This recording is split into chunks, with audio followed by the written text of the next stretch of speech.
I just put on these Mickey ears and I'm already getting tremendo headache, dude.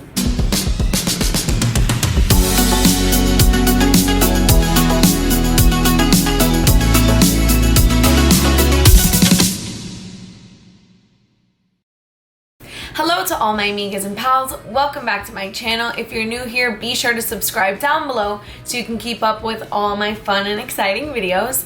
So today's video, in honor of Disney opening up their parks to the general public this Saturday, July 11th, 2020, I am giving you guys the backstage look, the behind the scenes on what to expect in Disney World after coronavirus.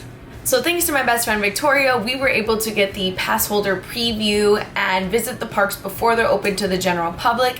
Now with this preview, they were only allowing in a select few people. I don't know if it's the exact same number as what they're going to be doing on Saturday for the general public, but if it is 25%, if it's the same number that was there on Thursday, then it felt like there was no one in the park. So right from entering the gates of the park, they were enforcing social distancing parking. Now already sometimes it could be a little bit of a hassle to park at the parks, but they were taking the time to place cars one parking space away from each other. That way when you do get out of the car, you're not on top of someone else and you've got that social distancing enforced. Also, they didn't have the little like golf cart bus transfer thing to take you from your car to the front entrance, just because if there's usually only 2 employees on that, I think it's a little bit difficult to enforce social distancing as well as clean it every single time they're transferring guests. So walking up to the park, you see a couple of little tents and they've got some CDC guidelines on there already, making sure that they enforce that you have a facial cover, letting you know that you are going to get your temperature scanned at the gate underneath the tents. And then after that, usually you always have to open up your bags, open up every zipper, put it down on top of a table, have one of the security guards search your bag. And this time, I don't know if they're new. I don't really know the name of them. I wish I would have done a little bit more research right when I walked in, but I was so excited to be there that I just kind of blew right through it. But it's definitely different from what Disney usually does. But there are these new metal detectors that all you had to do was walk straight through. And I'm assuming they're X-ray, they detect if you have anything. But yeah, that's a lot different from what they usually do as far as security. But again, it is very difficult to kind of hone down on all of the germs and touching and stuff like that once you've put your bag down and you have someone touching it and you get all your belongings out. So I think to minimize that contact, they brought these new detectors out. So just walking in right off the bat, like I said, if it was only 2,000 people, it really looked like there was probably 5 to 10 people in the same area that we were at the entire time in the park. It's so spread out that it really makes a difference if you've been to Disney recently and you know like how crowded some of these places can be. It was not like that at all. For example, walking up to the Tree of Life, there was nobody there. We were able to take a bunch of pictures. Usually there's like a huge crowd right in front of that taking pictures. So that was really nice. So right off the bat, there were a lot of things that obviously look the same, but a lot of things that look different. You can tell that this is clearly a transition of figuring out what works and what doesn't. I think, in my own opinion, because of the capacity that was in Disney, I think it made sense for them financially to not open up a lot of quick service food spots and shops. Just because if there's not that many people in the park, it doesn't make sense to open. It probably costs them more money to do so. So I don't know if that was just when I went on Thursday or if that's going to be in general when they open for the general public. But a lot of the employees were definitely excited to see us back in the park. I promise you already, every employee there is like awesome, but you can tell that they were just on another level. They had a few months off. They were so happy to just see people back in the park. So it was really, really warm greetings back into the park. So it was like a whole nother level of happiness. So right off the bat, we noticed that there were hand sanitizing stations placed everywhere throughout the park, about 15 feet apart from each other. The most important spots, as you can assume, were before a ride, after a ride, because you do end up holding on to some handles when you are on rides. Now, I brought my own hand sanitizer, which I would definitely suggest to you, because there were a couple of sanitizing stations that maybe were like out of a little hand sanitizer. So yeah. Alright, so the experience of going on a ride now with all of these new implications enforced, like I said, with such a low capacity in the park, every ride pretty much was 5 minutes. The most wait was Pandora's Flight, and it was 20 minutes, and I think it took us 20 minutes just to walk through the queue line, you know, when you can see all the cool stuff.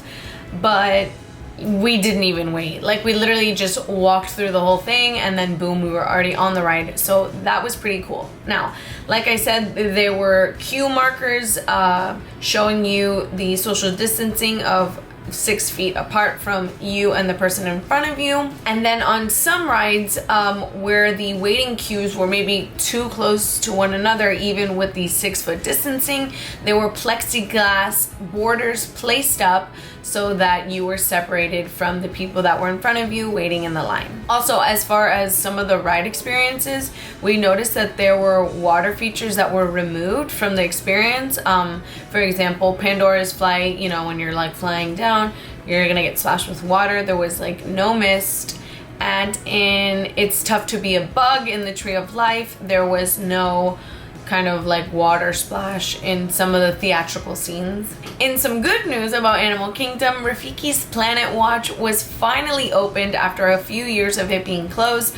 I don't know if that was due to the closure of the parks, but the petting zoo is open in the sense that you can see all the animals that they have there.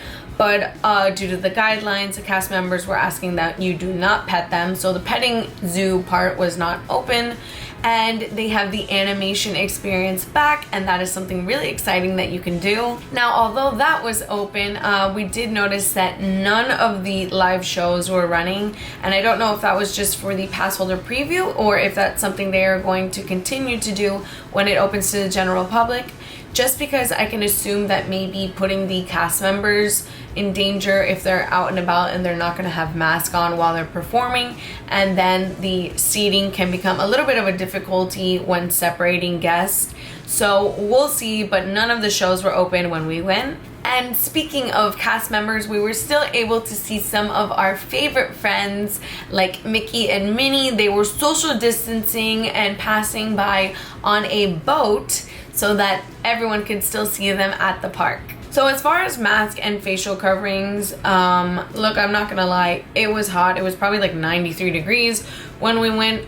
It wasn't too bad though, because my mask was a little bit thin and a little bit loose so that I had some sort of a breeze going on.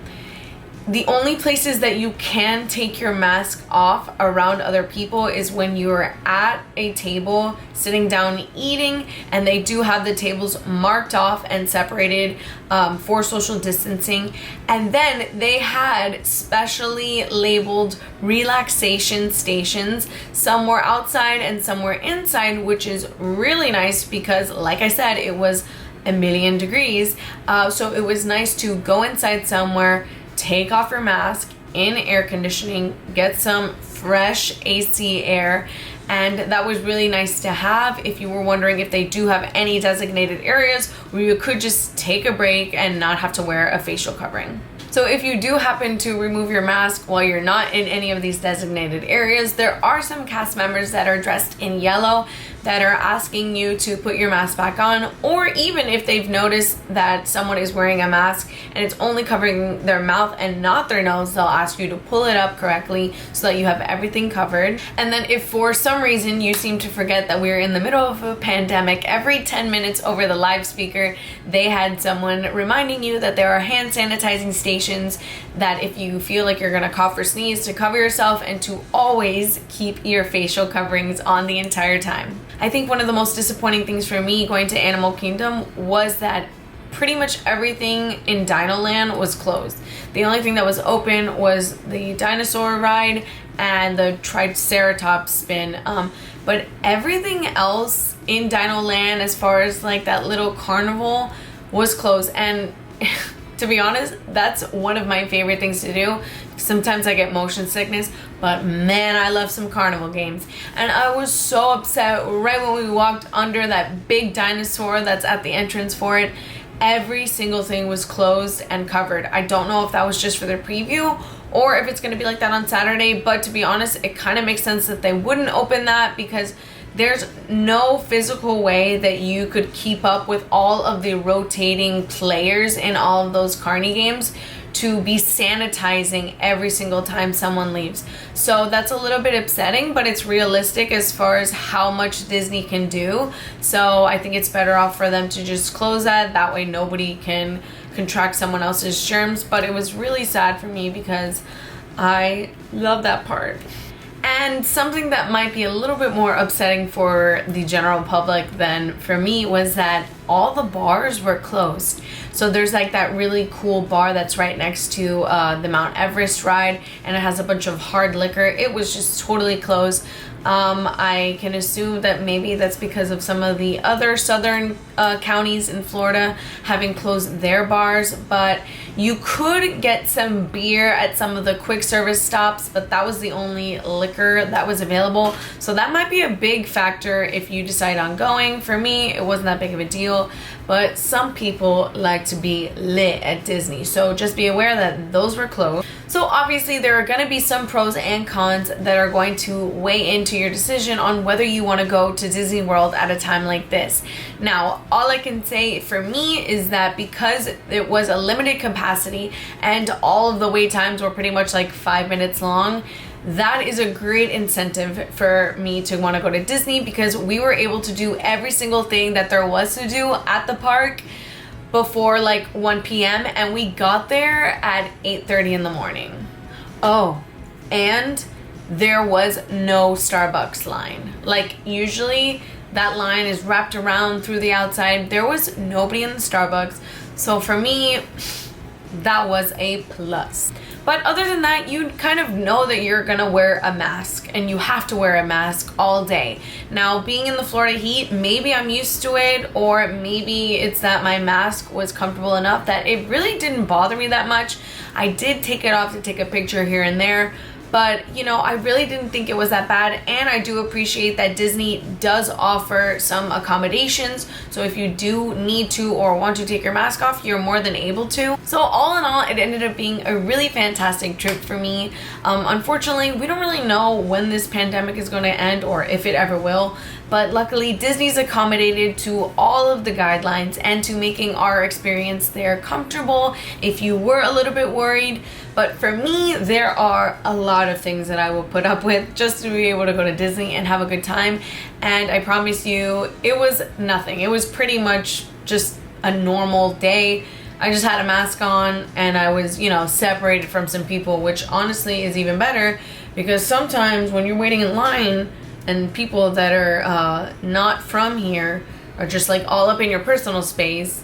Now, luckily, there are barriers and restrictions so people won't be all up in your biz. But yeah, man, at the end of the day, my suggestion or my opinion is definitely go, try to check it out, make a reservation to go, or get there at the butt crack of dawn, because at some point they are only letting in a certain capacity. And just for that, seeing the park at a lower capacity than what it usually is incentive enough for me, because you can be able to go to every single ride with half the time just because there's so much less people there. It's so nice, you can take pictures, there's not crowds of people just for that. Well, that is it for my Disney World experience post-corona. If you guys have any other questions, please be sure to comment down below if I didn't already go over them. But that is it for this video. I hope you guys enjoyed it, and don't forget to subscribe.